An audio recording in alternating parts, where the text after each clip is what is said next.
পরবর্তী সরকারের প্রধান উপদেষ্টা ডক্টর মোহাম্মদ ইউনূসের বিশেষ সহকারী মাহফুজ আলমের যোগ্যতা নিয়ে অনেকেই প্রশ্ন তুলেছেন। কে এই মাহফুজ আলম, আর বৈষম্য বিরোধী ছাত্র আন্দোলনে তার কি অবদান ছিল?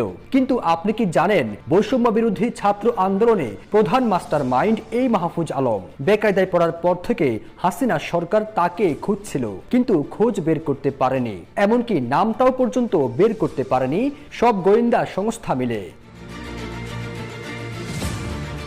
মাহফুজ আব্দুল্লাহ, যাকে আপনারা মাহফুজ আলম নামেই চিনেন, বলা যায় তিনি ছাত্র আন্দোলনের মস্তিষ্ক ছিলেন। মাহফুজ তার আড্ডাবাজি এবং পাণ্ডিত্যপূর্ণ জ্ঞানের জন্য পরিচিত ছিলেন। তিনি ব্রিটিশ ভারতের বিভক্তির পর থেকে এখন পর্যন্ত হওয়া সকল রাজনৈতিক দলের উত্থান পতনের সম্পর্কে বেশ ভালো জ্ঞান রাখেন। মাহফুজ আলম গণতান্ত্রিক ছাত্র শক্তির ছায়াতলে নতুন গ্রুপ বৈষম্য বিরোধী ছাত্র আন্দোলন নামে তৈরি করে ৫৫ জনের কোনো পলিটিক্যাল ব্যাকগ্রাউন্ড বিহীন